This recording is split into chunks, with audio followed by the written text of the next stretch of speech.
Və bu təmizlik anlayışı İslamda nə qədər önəm verilir, nə qədər düzgündür və digər tərəfdən də xarici təsvirlərə baxanda, televizorda xəbərlərə baxanda oradakı müsəlmanları belə görürlər, adi belə çirkli paltada və yaxud da ki uzun saqqalı ilə, yox, bunlarda təmizkar adam olmaz. Buyurun. Hədisdə var, Peyğəmbərimiz buyurur ki, təmizlik imandandır. Yəni, müsəlmanın həm zahiri, həm batini, daxili gözəlliyi olmalıdır. Ona görə də İslam dini insanın xarici görünüşünə diqqət eləməsini təqdir eləyir.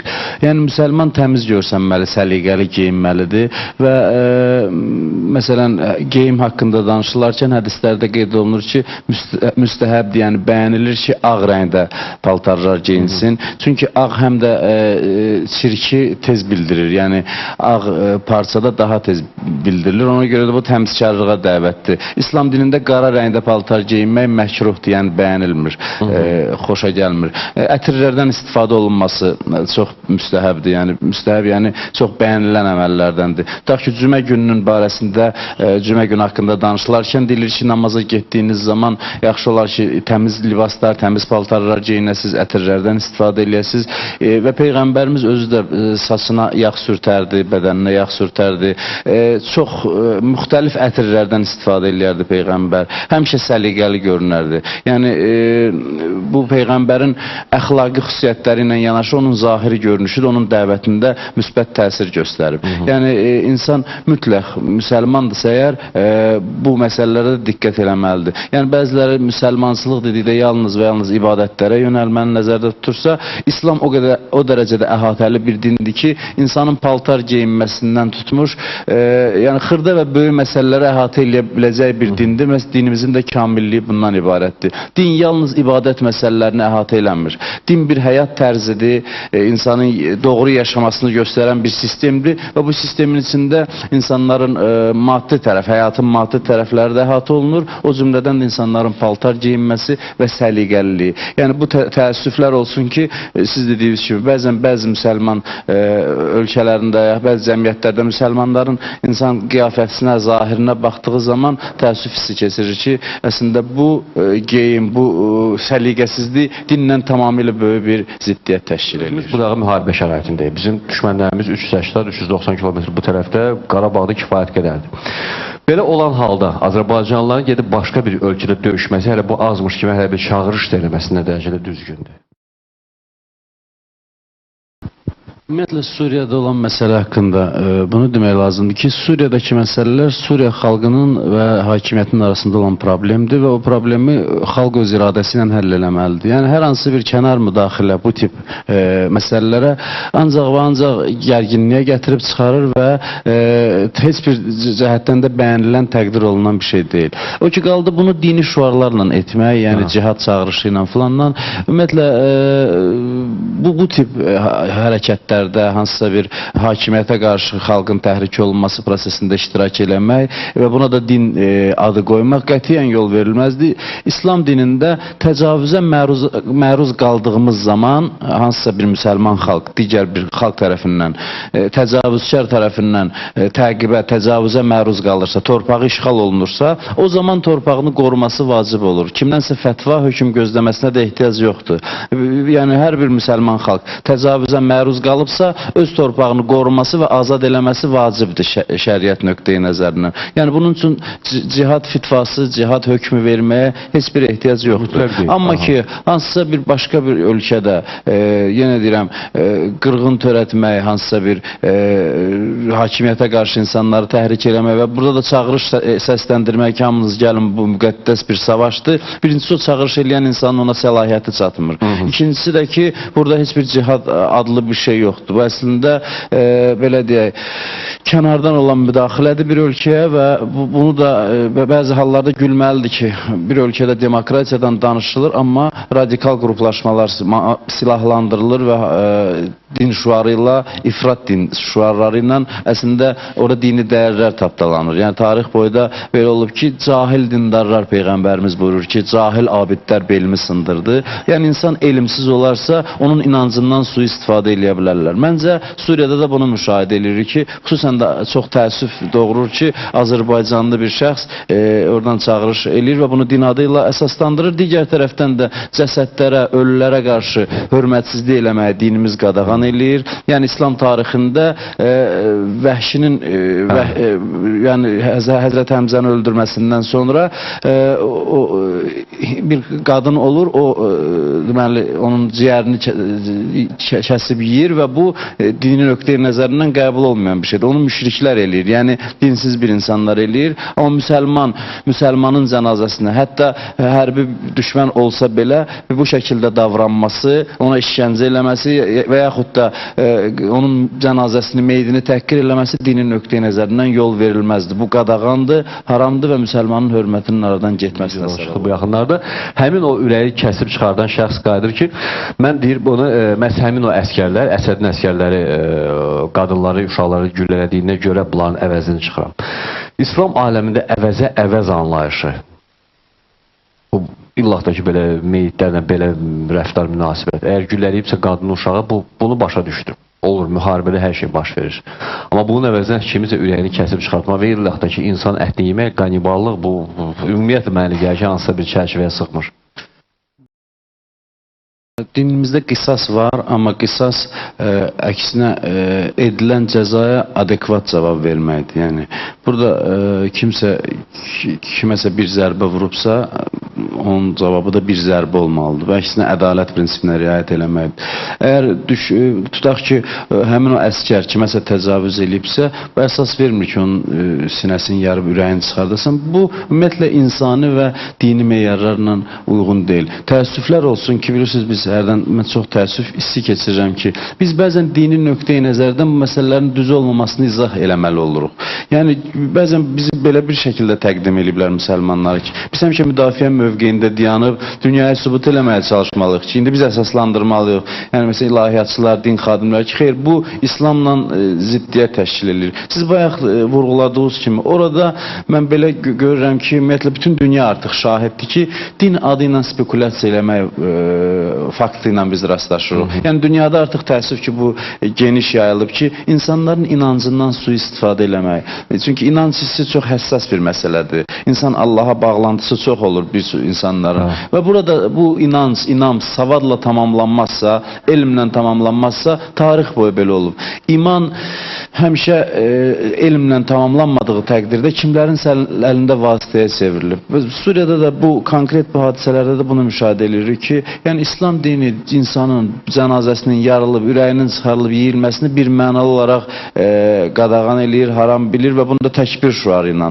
Ümumiyyətlə Allahu Ekber doğrudan da dinimizin əzəmətini göstərən bir şüardır. Hər gün namazda biz Allahu Ekber deyirik. Sanki kimlərsə bu dəyərləri gözdən salmaq üçün belə görüntülər yayır. Bəzən kimsə hansısa bir jurnalistin başı kəsilən zaman Allahu Ekber sədası uzalır. Sanki Allahu Ekberi dini insanların gözündə qorxunc simada təqdim eləmək istəyən maraqlı dairələr var və burada da bunu müşahidə edilir. Yenə deyirəm, hər hansı bir Azərbaycanlı döyüş ruhiyyəsi varsa, döyüşmək istəyirsə, Azərbaycanın torpağı işğal olunub və getsin öz vətənini müdafiə eləsin, bu onun müqəddəs borcudur və bunun üçün də heç kəsdən fitva gözləməsin. Hər hansı bir dini hökmə ehtiyac yoxdur. Bu ağlın, vicdanın hökmüdür və şəriət kitabları da qeyd edir ki, müsəlman xalqı təcavüzə məruz qaldığı zaman öz torpağını azad eləməsi, qoruması vacibdir. Amma başqa yerlərdə gedib iştirak eləmək, bu qiyamət günündə də, axirətdə də insanın peşmançılığına səbəb ola bilər. Çünki insanın hər bir atdığı addıma görə ondan dəlil və sübut istəniləcək.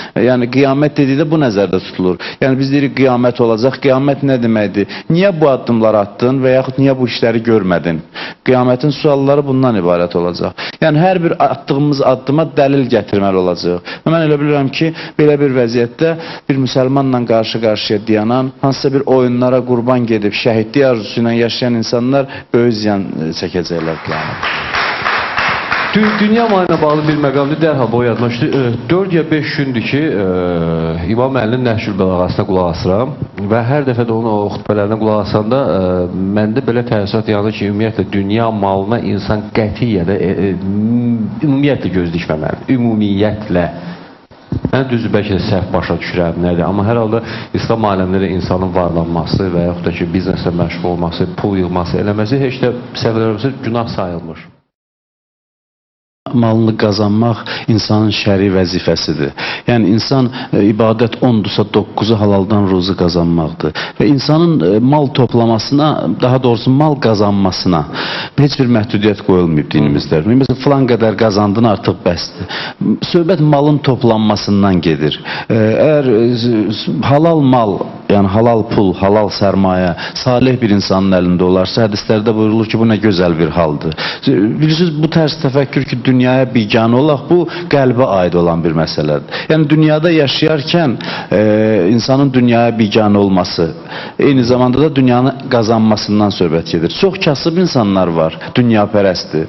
Zəngin insan var, dünyaya biganədir. Bu söhbət malın miqdarından getmir. Qısa bir hadisə danışım, vaxt az qalır. Deməli, bir nəfər, bir şəxs zahidli adı ilə məşhur olur. Digəri onun barəsində eşidir, gedim ondan tanış olun. Bu zahid, yəni dünyaya biganə olan şəxs. O gəlir onun evinə, göstərirlər ki, böyük bir evdə yaşayır. Bu onu gördüyü zaman deyir ki, sənə zahid deyirdilər, mən səni belə bir böyük bir sarayda yaşamağı təsəvvür eləməzdim. Mən yanılmışam sənin barəndə. Bu deyirsən, hara gedirsən, deyir, mən həcc ziyarətinə gedirəm. Digər gedək bir yerdə. Evini qoyur, gedir. Bu isə əlində bir küzə olur, qab. O qabı qoyur, bunlar da gedir. Yolda həmin o fəqir insan ona deyir ki, bəs mənim qabım, küzəm sənin evində qaldı. Gəl qayıdaq onu götürək. Bu deyir, narahat olma, o evdə əmanətdir, qayıdıb sonra götürərsən. Biz gedək ziyarətimizi eləyə qayıdaq. Nəhayət ki, bu təkid edir ki, mən o küzəyə könül bağlamışam. O həmişə küzə, yəni o su qabına və onun mənim yanımda olmasını istəyirəm. Bu onda dayanır, deyir, görsən ki, mənim nə qədər var dövlətim var idi. Tərəddüd eləmədən qoydum, çıxdım. Amma sənin bir küzən var, ona könül bağlamısan, ondan ayrıla bilmirsən. Yəni söhbət malın əldə olunmasından yox, ona qəlb bağlayıb bağlamamaqdan gedir. Yanvar, sentyabr, oktyabr, noyabr, dekabr belə deyir ayların adları və əslən olsa təəssüf ki, lazım olan qaydada adların adını bilmirik. Bilirik, Ramazan ayı bilirik, Məhərrəm ən çoxu. Vəssalam. Bütün ayların adını bilən adamlar çətin ki, hamı olsun. Amma hər bir halda İslam aləmində mən bilirəm ki, ayların fəzilətləri var. Hətta bəlkə də sirləri də var. Bu hansı aylardır? Hansı ayın özündə hansı yükü daşıyır ki, bunları biz bilməliyik? Ən mübarək ay, hamı bilir ki, Ramazan ayıdır. Ayların sultanıdır. Və Quran bu ayda nazil olub deyə, bu ay digər aylardan daha vəzilətlidir. Hal-hazırda içində olduğumuz Rəcəb ayı və Şaban ayı, Ramazan ayına müqəddimə olduqları üçün. Yəni bu iki ay Ramazan ayına hazırlıq ayı hesab olunur. Rəcəb ayı və Şaban ayı. Peyğəmbərimizdən hədis var ki, Rəcəb Allah ayıdır, Şaban mənim ayımdır, Ramazan ayı isə ümmətimin ayıdır. Yəni insan bir səfərə gedərsə əgər, ona hazırlaşar, paltarlarını təmizləyər və səfər ehtiyatı götürər ki, o səfərə rahat gedib gələ bilsin. Ramazan ayı ziyafətullah adlanır. Yəni Allah ziyafəti. Hədislərdə qeyd olunur. Bu mənim dediyim söz deyil. Yəni Peyğəmbərimiz buyurur ki, bu ayda Allah ziyafətinə dəvət edilmişsiniz Ramazan ayında. Yəni mənəvi bir ziyafətdirsə, 2 ay ona hazırlaşmaq üçün fürsət verilir. Rəcəb ayı və Şaban ayında. Bu aylarda daha çox bəyənilən əməllərdən oruç tutmaqdır. Hərçənd ki, Rəcəb və Şaban ayında oruç tutmaq vacib deyil.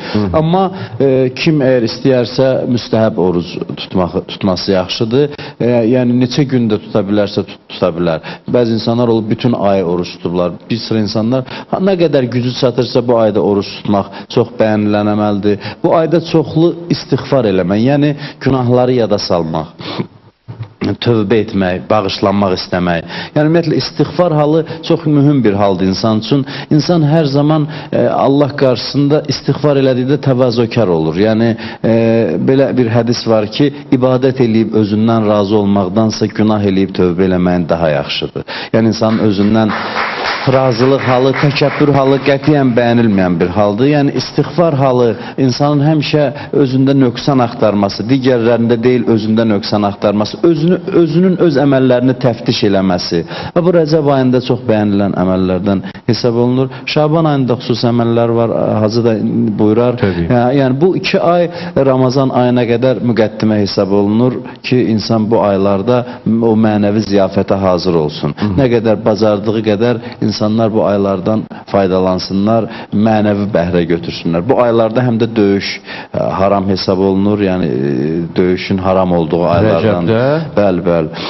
Rəcəb ayında da bəli, döyüş qadağandır. Bu aylarda ümrə ziyarətinin Rəcəb ayında edilməsi çox bəyənilən əməldir, yəni ümrə ziyarətinə gedilməsi və bir sıra dualar var kitablarda, bunu təfsilatla qeyd eləmək burada çətindir. Kitablarda geniş şəkildə qeyd olunub, hər günün namazları var, dualar var. Kim buna gücü çatdığı qədər, əlbəttə insan özünü belə deyim, bacardığından artıq yükləməsi də yanlışdır. Gücü çatdığı qədər insanlar bu aylarda Allaha diqqət eləsinlər, mənəvi məsələlərə yönəlsinlər. Yəni bu il ərzində istisna fürsətlərdir və bir hədis də yadıma düşdü, onu da deyim və burada Peyğəmbərimizdən də səhv eləmirəmsə, ya məsumlardan birindən də bu hədis ki, qiyamət günü bir carçı nida edər, qiyamət günündəki hanı Rəcəb ayının əhli.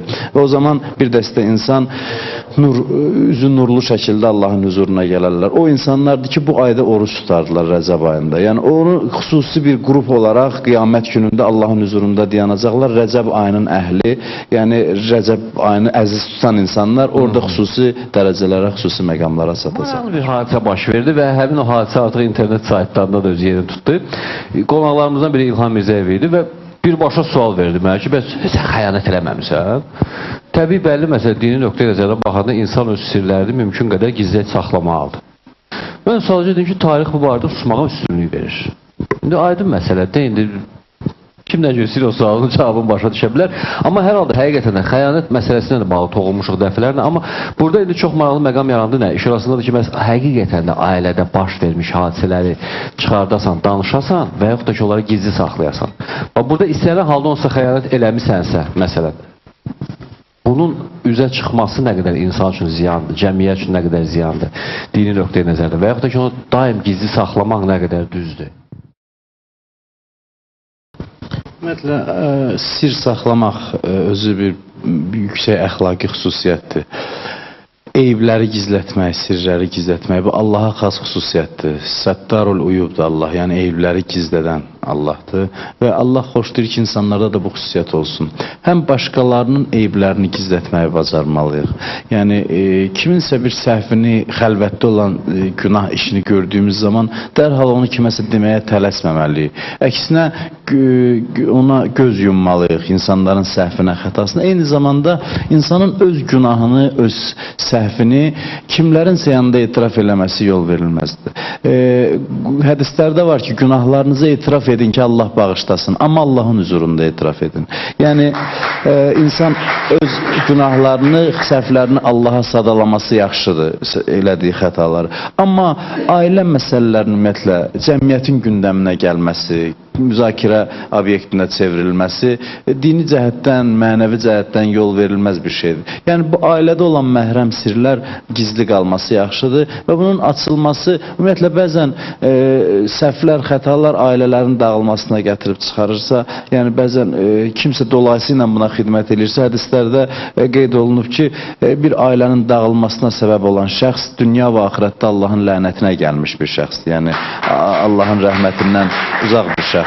Əksinə insanları qovuşturmaq yaxşıdır, birləşdirmək yaxşıdır. Təbii ki, ailə daxilində bunu keçən siz dediyiniz kimi toxunmuşuq. Xəyanət çox böyük bir günahdır. Xəyanət yol verilməz bir haldır. Ailədə xəyanət olarsa ailənin təməlləri sarsılar və ailə davamlı ola bilməz. Xəyanət olarsa. Hətta üzrüm gizli qalsa belə.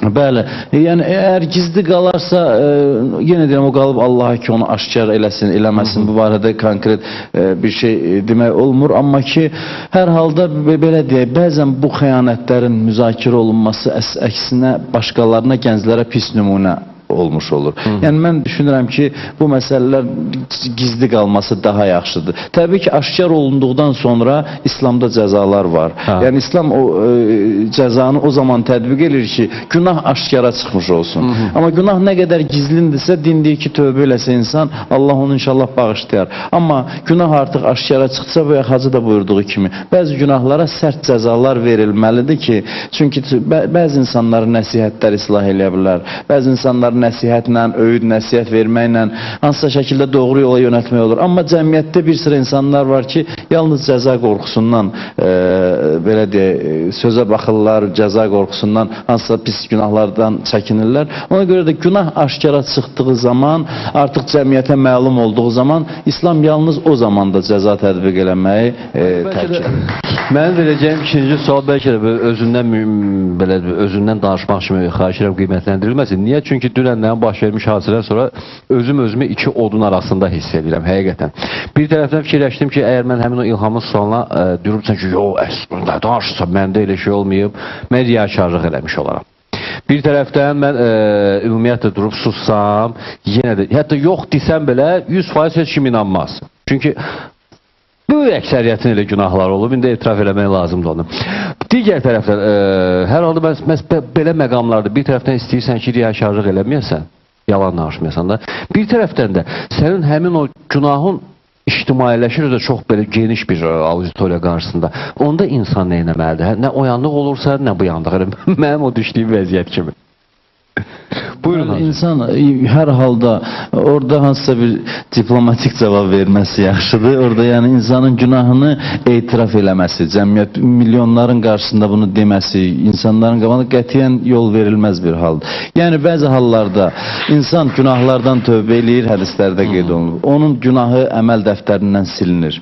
Yəni bizim əməl dəftərimiz bunların bəzən məcazi mənalarda olur. Bəzi insanlar onu primitiv bir şey kimi başa düşür, amma bu şeylərin arxasında bu məfhumların geniş mənalar var. Yəni insanın elədiyi günah tövbə nəticəsində silinir. Hədislərdə var ki, bu bir daha kiminsə yanında günahını xatırlamaqla, danışmaqla yenidən o günahın oraya yazılmasına səbəb olur. Hətta bəzi insanlar doğru yola qayıtdıqdan sonra təəccüblüsü budur. Keçmişdə elədiyi günahlardan fəxrlə danışır. Ki indi olmasın, filan vaxt filan eləmişdir. Bu düzgün bir şey deyil. İnsan ümumiyyətlə doğrudan da bir şeydən peşman olubsa, xəcalət çəkirsə ki, Allahın huzurunda günah eləmişəm, onu dilinə gətirib kiminsə yanında danışması bu tövbənin mahiyyəti ilə bir araya sığmır. Çünki o hər zaman onu xatırlayanda xəcalət çəkməlidir, peşmançılıq keçirməlidir. Bu barədə kiminsə yanında söz açıb danışmamalıdır. Ona görə də kimsə soruşsa belə bizim deməyimizə ehtiyac yoxdur elədiyimiz günahları. Və Hacı qısa da olsa hər halda bir məqamı yəni düz demişsiniz, amma müəyyən məqamlar yəni yaranıb. Valideyn övladı elə münasibət bəsləyir ki, övlad özü valideynə doğru can ata bilmir. Böyle yumuşaq formada deyim bunu. Onda o övlad eləməlidir. Övladın hansı bir istəyi normal, adi qaydada, adi belə insani tərəfdən qəbul olunan istəyinə qarşı çıxır. Övladın hansı bir istədiyi yoluna, azadlıq yoluna getməsin, qabağını kəsir. Qeyd olunur ki, Allahın lənəti olsun o valideynlərə ki, övladlarını onlara ağ olmağa vadar eləyirlər. Yəni bəzən valideynin məntiqsiz davranışı övlada qarşı övladın ağ valideyn olmasına səbəb olur, valideynin üzünə ağ olmasına səbəb olur. Hər halda bilirsiniz, bunu dərk eləməli ki, insanlar bir-biri ilə imtihana çəkilirlər. Yəni insanların bir-birinin müqabilində vəzifə və məsuliyyətləri var. Yəni ata-ana səhv eləyir və onun cavabını verəcəklər. Tərbiyədə səhvə yol verirlərsə övladla davranışda. Amma eyni zamanda ata-ana səhv də olarsa belə övladın ona ağ olması qadağandır. Amma bir sıra məsələlər var ki, bunu dəfələrlə demişik. Şəriətimizin vacib buyurduğu işlərdə Allahın hökmünə itaət lazımdır. Haram işlərdə Allahın dediyi kimi əməl eləmək lazımdır. Bəzi tali yüklü məsələlər var ki, insanlar həyati məsələlərdir. Orada öz rəylərinə uyğun əməl eləməlidir. Və heç də itaət deyildikdə, yenə deyirəm, bəziləri elə düşünür ki, İslamda övladın heç bir hüququ yoxdur, ata-ana onun yerinə qərar verməlidir. Xeyr, əksinə ata-ana da bu hakimiyyətdən sui-istifadə eləməməlidir. etməməlidir. Sadəcə övladlarına tövsiyə şəklində bir sıra məsələləri deməlidirlər. Yəni ailə inzibati bir qurum deyil ki, ancaq qayda qanunla idarə olunsun. Ailə mühitində elə bir isti mühit olmalıdır, elə bir hərarət olmalıdır ki, bunlar hamısı anlaşma ilə həll olunsun. Yəni övladın ağlından keçməsin ki, ata-anasının üzünə qayıtsın. Buna ata-ana elə davranış göstərməlidir, elə tərbiyə verməlidir. Ailənin mühiti elə olmalıdır ki, övlad atanın üzünə ağ olmağı düşünməsin, yəni xəcalət çəksin. Bu, təbii ki, atanın münasibətinə adekvat olmalıdır. Bu, ailədə bu münasibətlər yalnız qayda qanunlarla tənzimlənmir. Bu, bir mənəvi kriteriyalarla tənzimlənir. Ona görə də